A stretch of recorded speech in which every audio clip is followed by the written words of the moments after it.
Asdiqa, salam alaikum, bonjour ou bonsoir les amis, j'espère que vous allez bien partout où vous vous trouvez. En tout cas, c'est ce que je vous souhaite et pour le meilleur de toutes les situations, bien sûr. Bienvenue sur votre chaîne Bled Magharibia qui attend comme toujours vos encouragements et merci pour vos gentils commentaires ainsi que pour vos précieux conseils. Mais abonnez-vous pour rester bien sûr informé et ce rapidement. Cette nouvelle séquence vidéo se consacre une nouvelle fois à cette fameuse Algérie. Était-elle vraiment une nation avant l'arrivée des Français et qu'est-elle devenue après leur départ, c'est-à-dire après leur pseudo-indépendance? Et donc voici très brièvement un résumé en forme d'état des lieux, ce qu'il en reste en tout cas. Il est vrai que ce territoire, où les troupes d'un certain Charles X débarquent en 1830, n'était effectivement pas une terre vide. Il coexistait bel et bien des Berbères, des Arabes, des Juifs, des janissaires turcs, des esclaves chrétiens, des corsaires qui y cohabitaient sous la tutelle ottomane à cette époque. Tous ont constitué une mixion entremêlée et en toute grâce taxée entre guillemets d'Algérie coloniale de 1830 à 1962. Et voici donc à travers la présente séquence quelques éléments, juste quelques éléments d'actualité de nos jours, alimentant cette présentation non exhaustive du pays actuel, tel qu'hérité par les différents régimes qui se sont succédés à la tête de cette Algérie dite pourtant indépendante, qualifiée aujourd'hui de nouvelle. Et commençons. Commençons tout d'abord par relater ce qui s'y passe réellement à travers certains témoignages récoltés ici et là, et pour voir un tout petit peu la réalité sur le terrain, car c'est assez difficile, vraiment difficile, d'en parler plus ou moins librement depuis cette fameuse pseudo-indépendance d'un certain 5 juillet 1962. Et c'est une indépendance qui est toujours recherchée par la population du bas. C'est un sujet, chers amis, c'est un sujet très sensible, surtout pour les binationaux extra-algériens, donc, qui souvent idéalisent leur pays d'origine, ce qui est légitime, d'autant plus qu'ils n'y vivent pas et ils n'ont pas l'intention d'y vivre non plus. C'est un sujet presque tabou et qu'il faut manier avec des pincettes, car depuis un certain mois de février 2019, une importante mobilisation pacifique, tout ce qu'il y avait de pacifique, a suivi l'annonce de la candidature d'un certain petit abbé à un 5e mandat présidentiel. Et cette mobilisation populaire, au Hirak, c'est son nom, qui demandait tout simplement et justement le départ de ce système entre guillemets et qui a touché Alger, puis l'ensemble du territoire algérien. Cette mobilisation a chassé ce petit abbé du pouvoir qui a démissionné et a laissé l'intérim de la présidence à un certain président du Conseil de la Nation de l'époque. Ensuite, il y eut une certaine élection présidentielle tournée en mascarade. A eu lieu un certain 12 décembre, le 12 du 12 2019, et a vu l'élection d'un athée sans foi ni loi et sans morale, encore moins de vertu. Élu, il paraît, avec 58,51% des suffrages exprimés pour un taux de participation de 39,83%. Ne croyez pas, chers amis, tous ces chiffres. Bien évidemment, ils sont de tout ce qu'il y a de falsifié, de faux. Et c'est à partir de ce moment que la problématique des citoyennes, des Algériens, des citoyens, des Algériens d'Algérie s'est accentuée avec un irréversible danger. Vous entendez bien, danger, ce qui prouve une fois n'est pas coutume que ce n'est pas le passif colonial français qui posait tant de problèmes en son propre département, bien au contraire. Tout simplement, cette colonisation française est présente aujourd'hui partout en cette Algérie actuelle, puisqu'à titre d'exemple seulement, cette ville d'Oran, ne parlons que de cette ville d'Oran, demeure toujours une cité française, car elle était évidemment interdite à ceux qui sont appelés les Arabes à cette époque coloniale. Donc on ne va pas affirmer ici et maintenant que c'était l'extase durant cette ère coloniale. Mais pour les Algériens, les Algériennes, les habitants de cette Algérie, il n'est pas question de nier de façon agressive la colonisation française. C'est comme si les Français eux-mêmes nient leur passé romain en tant que Gaulois. Et aujourd'hui, cela continue d'un point de vue de l'urbanisme. Et la totalité des villes d'Alger, Oran et les autres aussi, les autres agglomérations, les autres villes, donc tout reste écrit en français et tous les bâtiments demeurent français. Effectivement, les Algériens et les Algériens d'Algérie, les habitants de ce pays, sereinement, tranquillement, savent qu'il y a une histoire qui est celle qu'elle est et que la colonisation leur a tout de même permis d'hériter de tout un urbanisme, tels les routes, les bâtiments, etc., de très bonne qualité, qui sont plus ou moins squattés, tout simplement du monde aujourd'hui. En effet, ces mêmes agglomérations algériennes actuelles ressemblent plutôt à la Havane de Cuba. Vous entendez bien, ces agglomérations actuelles ressemblent à la Havane, c'est-à-dire qu'il y a beaucoup de choses tout à fait délabrées et surtout mal entretenues. Cependant, depuis l'avènement de cet athée au pouvoir actuellement, a affirmé sa volonté de réformer en procédant à une certaine révision de la Constitution adoptée par son propre référendum, encore des chiffres falsifiés.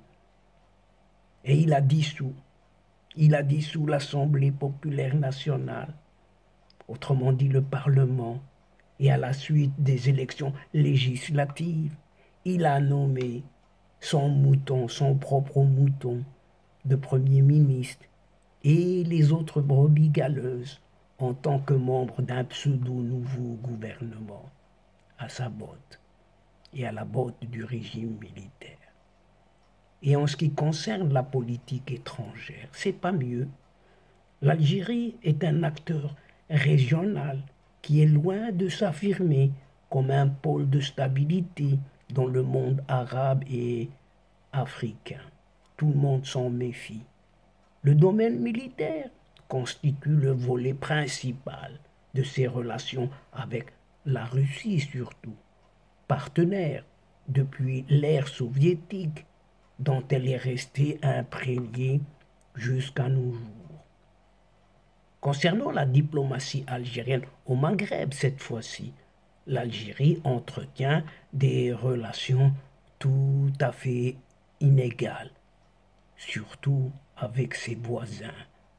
Les tensions sont récurrentes avec un certain voisin d'à côté, le Maroc pour ne pas le citer, et les frontières entre les deux pays sont fermées depuis 1994 avec des relations diplomatiques plus que rompues. Et les tensions se cristallisent autour du conflit au Sahara occidental marocain et Alger évite de participer à ce qui est appelé les tables rondes organisées par l'envoyé spécial du secrétaire général de l'ONU. L'Algérie entretient des relations vaille que vaille avec la Tunisie, devenue une de ses wilayas, et les deux pays, Tunisie, Algérie, essayent d'échanger économiquement en entretenant une certaine coopération sous la tutelle algérienne d'un certain amour. Je t'aime, moi non plus. Et l'Algérie cherche de plus à développer timidement ses liens économiques et politiques avec la Mauritanie du Bas afin de faciliter, soi-disant, une certaine circulation des biens et personnes entre les deux pays. En Libye, cette fois-ci, l'Algérie s'approprie ce qui est qualifié de position légaliste et son soi-disant soutien au processus politique mené par l'ONU. Mais rien n'y fait et rien n'existe. Bien qu'elle soutienne Mordicus, ces séparatistes, si ce n'est terroristes, du Polisario, paradoxalement, Alger se dit redouter l'infiltration de groupes terroristes. Vous entendez bien, c'est là le paradoxe. C'est sur son territoire même. Et le terrorisme se déroule sur son territoire. Alors elle demande, comme quoi elle a fortement renforcé son dispositif militaire, comme s'il n'était pas déjà renforcé. Il y a belle lurette à sa frontière orientale et sud-orientale, et pas que, celle de l'ouest également, où elle fait des manœuvres quotidiennes. Cette fois-ci au sein de l'UA, l'Union africaine. L'Algérie porte un mutisme complet sur la réflexion, sur la mise en place d'une CARIC. CARIC, c'est cette capacité africaine de réaction immédiate aux crises. Mutisme ne bougeant pas en cette Algérie. Bien que tout cela soit un vrai sujet, il faut remarquer, et c'est assez cruel de le dire ici et maintenant, que cette Algérie dite nouvelle est une immense, mais vraiment immense poubelle à ciel ouvert. Car il y a un vrai problème, un problème de saleté publique. En effet, il y a des ordures partout. C'est une catastrophe, une honte même, qui ne dit pas son nom pour les honnêtes citoyennes algériennes, les honnêtes citoyens algériens. C'est un pays de chômage massif, mais caché par une vie dissimulée peu ou prou chère. Les deux, on ne sait ce qu'il y a, comment on vit, en cette Algérie avec un tel chômage et une vie assez chère. Mais là aussi, avec une armée pléthorique. Et lorsqu'on y réfléchit un tout petit peu à cette armée omniprésente, il y a des casernes partout, très peu modernes, de vieilles casernes, comme les vieux capots qui les dirigent.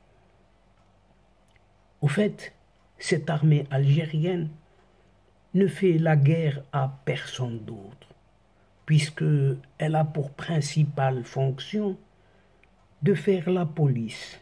La police à son propre peuple, comme dans les régimes dits autrefois socialistes, de maintenir par exemple un certain emploi seulement.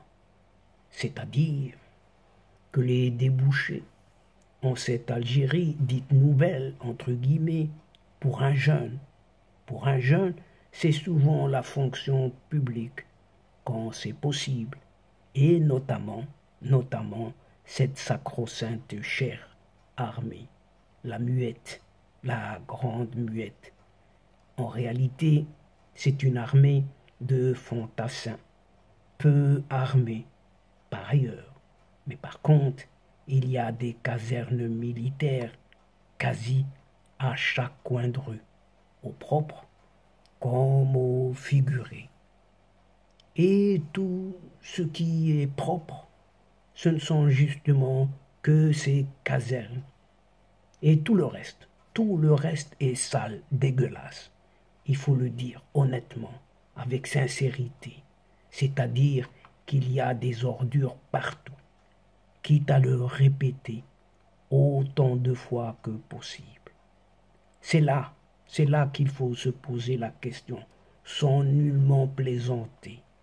En effet, comment les gens acceptent-ils de vivre dans un milieu plein d'ordures, dans un pays pourtant qui se dit riche, très riche même?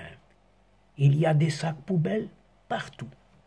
Et c'est inconcevable pour une Algérie qui se qualifie de Suisse. Vous entendez bien, l'Algérie se qualifie de Suisse. Mais si un véritable Suisse vient à débarquer en cette Algérie, il fera vraiment une dépression nerveuse dans les 2 heures de son arrivée. Et à titre de petite comparaison seulement, avec le voisin d'à côté, il est clair comme le jour et la nuit que c'est très différent avec le Maroc, qui possède un véritable tourisme. Mais l'Algérie, on le sait, n'est pas du tout un pays touristique, loin de là. Et chers amis, arrêtons les dégâts ici, et n'en rajoutons pas plus que ce qui vous a été narré ici et maintenant à travers la présente séquence. Et donc, chers amis, mesdames et messieurs, c'est ici que prend fin cette séquence, tout en prenant congé de vous. Nous espérons vous retrouver très très bientôt, avec un immense plaisir et comme d'habitude. Merci pour votre participation, de nous suivre jusqu'au bout, sans oublier de nous aider mutuellement, d'aider votre chaîne en vous y abonnant, afin d'être informé, et surtout en partageant autour de vous les séquences vidéo de votre chaîne. Quant à moi, le moment est juste arrivé pour vous dire au revoir les amis et à la prochaine fois. Al-Asdiqa, salam alaikum wa rahmatullah. Ma'a salama.